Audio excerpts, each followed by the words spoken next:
Most people thought he was harmless. They couldn't have been more wrong. Samuel Little, originally Samuel McDowell, came into this world on June 7, 1940 in Reynolds, Georgia. His mother was reportedly a teenage sex worker, and Little himself claimed he was born while she was behind bars. Raised by his grandmother in Lorain, Ohio, a rough steel town packed with poverty and violence, his childhood was brutal. Love? Almost none. School? He skipped whenever he could, and eventually dropped out. By the late 1950s, Little was already deep in the criminal world. He worked odd jobs, tried his hand at amateur boxing, and used his towering 6 feet 3 inches frame and raw strength to his advantage.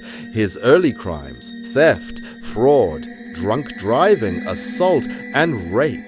By the mid-1970s, he'd been arrested over 25 times across 11 states, spending nearly a decade behind bars for non-homicide crimes. Prison, surprisingly, became his school. He devoured crime magazines, learning how to avoid leaving evidence and perfecting the methods that would later make him so deadly. Experts call him a disorganized offender, someone who relies on brute strength and instinct rather than careful planning.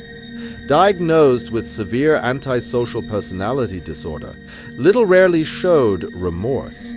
He saw his victims as unimportant objects, and once admitted he felt safe killing because many of them came from marginalized groups that the police often ignored.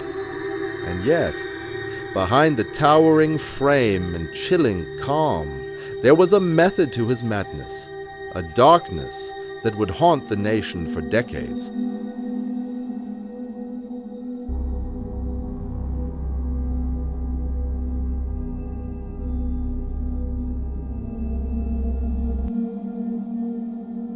According to his own confessions, Samuel Little's first murder happened on New Year's Eve, December 31st, 1970, in North Miami Beach, Florida. The victim was 33-year-old Mary Jo Brosley.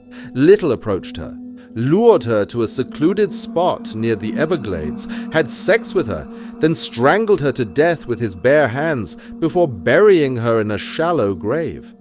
His method stayed chillingly consistent for more than 3 decades. Nomadic lifestyle. He drifted across states in his car, moving constantly to avoid capture. Victim profile: mostly vulnerable women aged 20 to 40s. Sex workers, drug users, homeless individuals, or lower-class black and white women. A few male victims were also reported, including a transgender person and a young man. How he approached them: bars, nightclubs, prostitution areas, or public spaces. He would offer rides, drugs, or sex to lure them in. Murder method: almost always manual strangulation using his hands. Little sometimes experienced sexual arousal while choking, earning him the LAPD nickname Choke and Stroke Killer. Firearms and knives were rarely used. After death, bodies were dumped in remote locations: highway shoulders, thickets, rivers, or abandoned areas. Many remained unidentified for decades, often mislabeled as overdoses or routine missing persons cases. Little confessed to killings in 19 U.S. states, with the highest concentration in California, Texas, Florida, Georgia, Ohio, Louisiana, Kentucky, Nevada, Arkansas, Mississippi, and Arizona. He committed murders both while free and even took a break during prison stints for other crimes.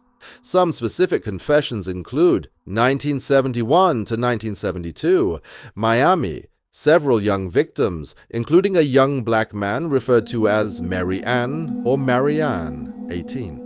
1973, New Orleans, Sarah Brown, 39.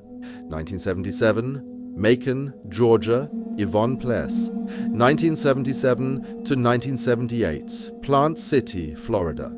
A black woman, still unidentified in some cases. 1982, New Orleans. A black woman he dragged into water and drowned, the only drowning case he admitted. 1987 to 1989, Los Angeles, 3 victims: Linda Alford, Guadalupe Apodaca, Audrey Everett, whose cases ultimately led to his imprisonment via DNA evidence.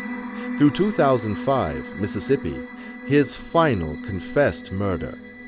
In a chillingly meticulous detail, Little drew dozens of his victims' faces, capturing features, hair, and expressions, which greatly helped law enforcement identify them. The FBI released many of these sketches to the public for assistance, ultimately connecting him to countless unsolved cases.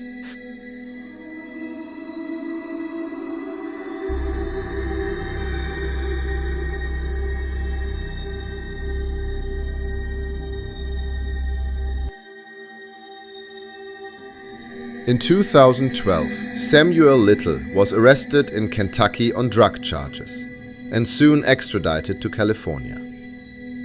That's when the LAPD got a shocking DNA match, linking him to 3 murders in Los Angeles between 1987 and 1989, which eventually led to him being sentenced to 3 life terms in 2014. But that wasn't the end of the story. In 2018, Texas Ranger James Holland, nicknamed the serial killer whisperer, began interviewing Little in a California prison. Holland took a different approach. He listened to Little's childhood stories, let him draw, and avoided aggressive questioning. These interviews lasted hundreds of hours, around 700 hours, stretching from June 2018 up until shortly before Little's death. Through these sessions, Little eventually confessed to 93 murders, spanning from 1970 to 2005.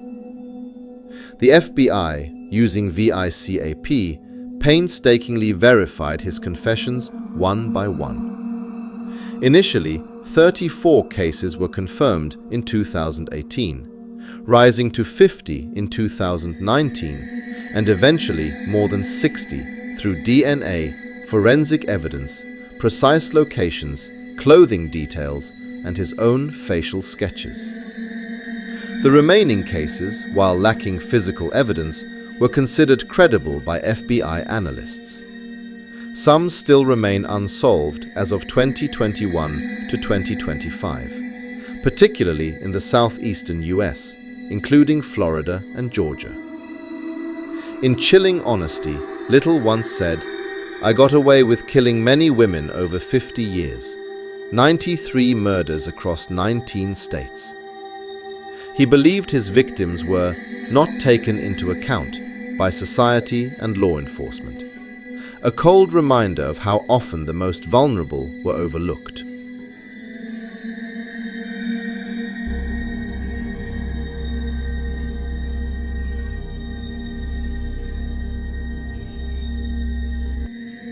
In a 2023 article in the Mid-Southern Journal of Criminal Justice by Hannah M. Stevens, Samuel Little is described as a hedonistic serial killer, driven by sexual gratification, power, and control. He's a textbook example of a disorganized offender, not a meticulous planner, but deadly effective because his victims were often from society's invisible groups: sex workers, drug users, and the homeless. This is very different from killers like Ted Bundy, who targeted middle-class women and attracted huge media attention. Other research, including a 2025 thesis on serial killers, shows how Little's childhood trauma, family instability, and prison experiences shaped his behavior. His case also exposes serious flaws in the justice system.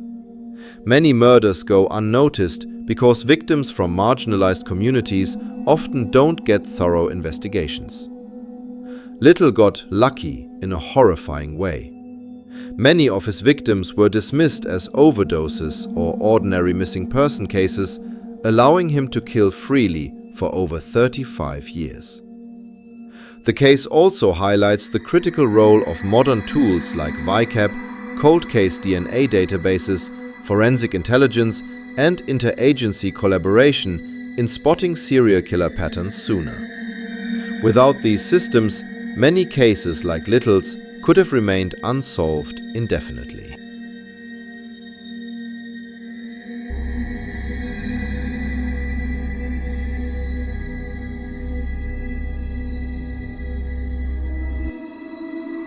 Samuel Little died on December 30th, 2020, at the age of 80 in a California hospital, outside of prison, due to complications from diabetes, heart problems, and other health issues. He was still serving his life sentence when he passed away. By the time of his death, more than 60 of his murders had been verified. Since 2020, the Texas DPS, the FBI, and local law enforcement have continued to release new details, including full transcripts of his confessions, to help solve over 31 remaining unsolved cases. Many of these involve victims in Florida, Georgia, and other states who still need to be identified. The haunting sketches of his victims, drawn by Little himself, are still used today to locate families or witnesses. Little may not have been as media famous as Ted Bundy or Jeffrey Dahmer, but when it comes to sheer numbers, he was the most prolific serial killer in US history. His case stands as a grim reminder of how society, and sometimes the justice system, can allow the killing of vulnerable people to go unnoticed for decades. The truth in this case may have come to light, but not all questions have been fully answered. And as we know, every ending is often just the beginning of another story. So, if you want to keep exploring this dark side together, hit subscribe, like, and share, because the next story might be closer than you think. Thank you.